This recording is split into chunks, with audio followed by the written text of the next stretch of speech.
네, 바로 이어서 민주당 이야기 들어보겠습니다. 이번에는 신임 원내 운영 수석 부대표로 선임된 박주민 의원 전화로 연결되어 있습니다. 의원님, 아니 네, 부대표님, 안녕하십니까. 안녕하세요. 네네네. 네. 예, 뭐 시간이 없지만 원내 수석 부대표 되신 거 예. 축하드리고요.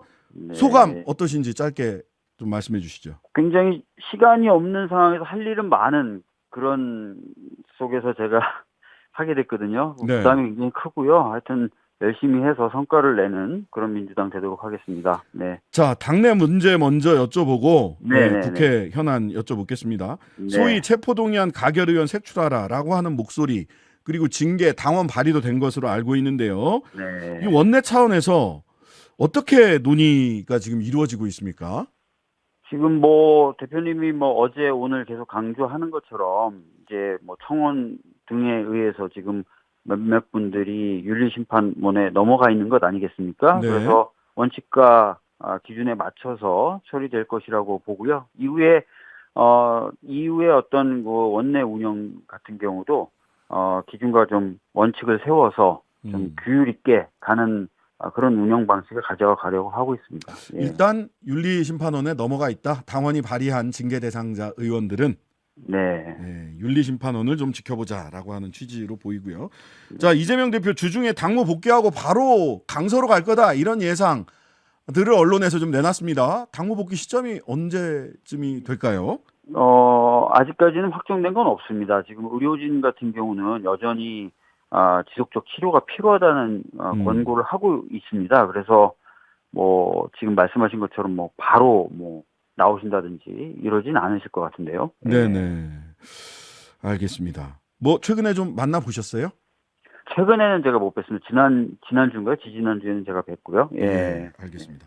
자, 한동훈 장관, 대통령은 사과하고 한동훈 장관은 파면하라.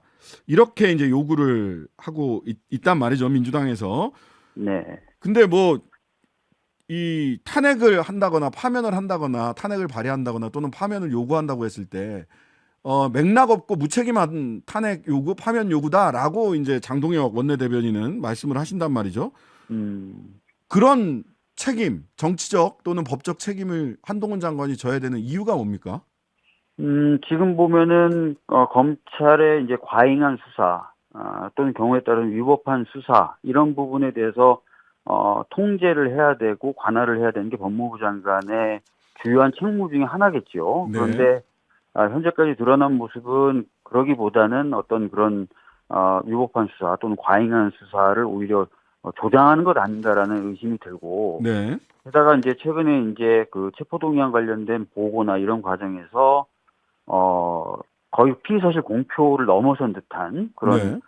행위들 계속 반복하고 있습니다. 그래서 네네. 이런 부분도 문제 삼을 수 있을 것 같고요. 그리고 지금 뭐 앞서서 질문하셨던 뭐 김행, 신원식 이런 분들 부적절하다는 국민 여론이 굉장히 많은데 다 법무부 산하 인사정보관리단의 검증을 거치게 돼 있는 거거든요. 네네. 과연 업무를 제대로 하고 있는 것인가 이런 비판도 가능해 보입니다. 예. 자, 그런 부분들은 이제 업무를 잘 하고 있느냐라고 네. 하는 측면에서 파면 요청이나 해임 결의안을 할 수는 있을 텐데 탄핵 이야기가 이제 나오고 있어서 탄핵은 헌법과 법률 위반 사항이 있어야 되는 거잖아요. 어쨌든. 네.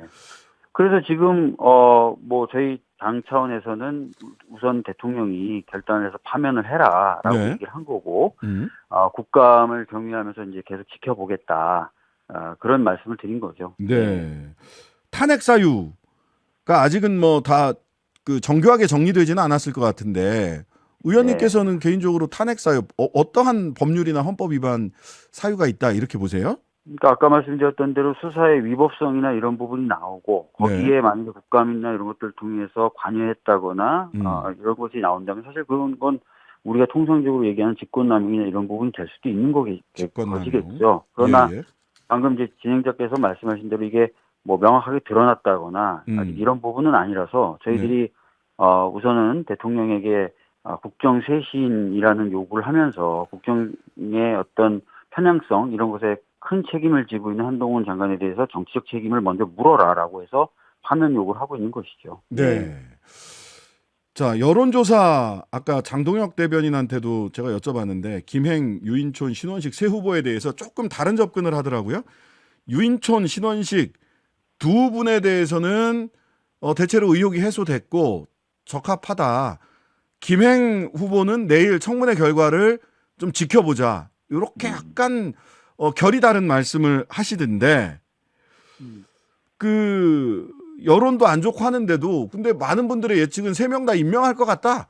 이렇게 예측을 한단 말이죠. 네. 지금까지 사실은 국정 운영 기조가 그래오지 않았습니까? 그러니까 네. 국민의 목소리라든지 야당의 목소리 귀 기울이지 않고 네. 본인들이 하고 싶은 또 본인들이 챙겨야 될 사람들 챙기는 이런 일들은 계속 반복적으로 해오지 않았습니까? 네. 사실 이런 기조를 바꾸라고 저희들이 계속 얘기를 하고 있는데 네. 아직까지는 뚜렷하게 지금 바뀔 조짐은 보이지 않아요. 그렇다면은 말씀하신 대로 이제 3명에 대한 임명 강행도 네. 할 수 있을 것으로 보여집니다. 예. 네, 네. 근데 이게 그 다음 질문이 이렇게 야당도 이렇게 반대하고 국민 여론도 우호적이지 않은데 네. 왜 이렇게 인사를 밀어붙이는 걸까요? 이게 보통 다른 목표, 그걸 감수하고도 이루어야 될 다른 목표가 있는 건지 네. 아니면 그냥 본인의 성격상의 성향이나 어떤 뭐 고집이나 이런 건지 이게 저는 구분이 잘 안 가더라고요. 어떻게 보세요? 뭐 보통은 이제 그 전자처럼 판단을 하는 것 같은데 목표가 있다. 다른 목표? 예, 판단하는데 사실 말씀하신 것처럼 그런 게 도대체 뭘까라고 생각이 들 정도로 참 애매한 인사들이거든요.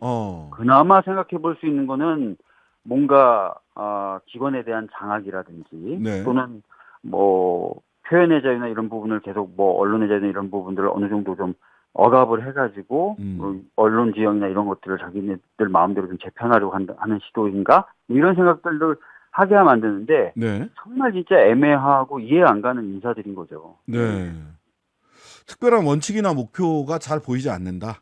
그렇습니다. 예. 그게 참 국민들이 이해하기가 어려운 부분들 중에 하나인 것 같습니다. 이해하기 어려워요. 도대체 어떤 목적으로 또 어떤 비전으로 지금 국정이 운영되고 있는지를 짐작하기도 어려운.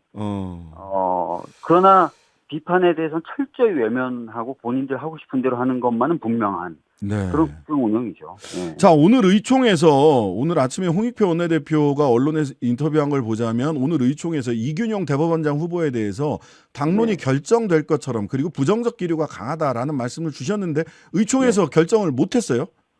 이유가 뭡니까? 의총에서의 분위기를 좀 더 정확히 전달드리면요. 예. 이균용 후보자가 부적절하다는 것에 대해서 적어도 의총에 참석했던 의원들 중에 어느 누구도 부정하지 않았습니다. 네. 예, 그러니까 상당히 분위기는 통일적이었는데 네. 그러면 표결 방식을 자유투표로 갈 것이냐, 당론 투표로 갈 것이냐라는 부분에 있어서 이견이 있었던 거예요. 그래서 아까 장동혁 대변인님 말씀대로 이 후보자가 적격하다고 생각하는 사람들이 민주당에도 있는 것 아니야. 이거는 잘못된 판단입니다. 근데 언론 보도 보면 혹시 역풍 부는 거 아니냐. 당론으로 채택하게 되면 민주당 전체가 받은 정치적 선택에 대한 부담이 있을 수 있다. 이런 의견이 있었다라고 윤영덕 원내대변인이 말씀을 하셨단 말이죠. 이균용 부결하면 민주당에 역풍 부는 거 아니냐. 이런 논리로 보이는데. 그런 논리가 아니에요. 아까 말씀드렸던 대로 이균용 후보자가 부적절하다라는 것에 대해서는 제가 현장에 있었지 않습니까? 그리고 원내대표님도 혹시 다른 의견 갖고 계신 분 있습니까? 라고 2번 물어봤지만 이균용 후보자는 적절한 후보자입니다라고 말하는 사람은 아무도 없었다는 거예요. 그러니까 적절성과는 무관하게 윤 원내대변인 얘기로는 민주당 전체가 받는 정치적 선택에 대한 부담, 즉 정무적인 판단이 필요한 영역이다라는 취지로 읽혀서. 그러니까 표결 방식 관련된 부분에 있어서 이견이 있었다. 이게 오히려 정확한 판단일 것 같습니다. 그렇군요. 저 언론에 보도된 대로 제가 여쭤본 겁니다. 국정감사 주요 포인트는 어떻게 잡고 계십니까? 뭐 아시다시피 이제 민생이 많이 어려워졌는데 그런 부분에 대한 지적을 통해서 국정 기조를 좀 쇄신시키는데 착목을 하겠습니다. 알겠습니다. 민생 국감으로 가겠다라는 말씀까지 더불어민주당 박주민 원내운영 수석 부대표였습니다. 하루 종일 기다려지는 진짜 시사. 평일 저녁 6시 5분 신장식의 뉴스 하이킥.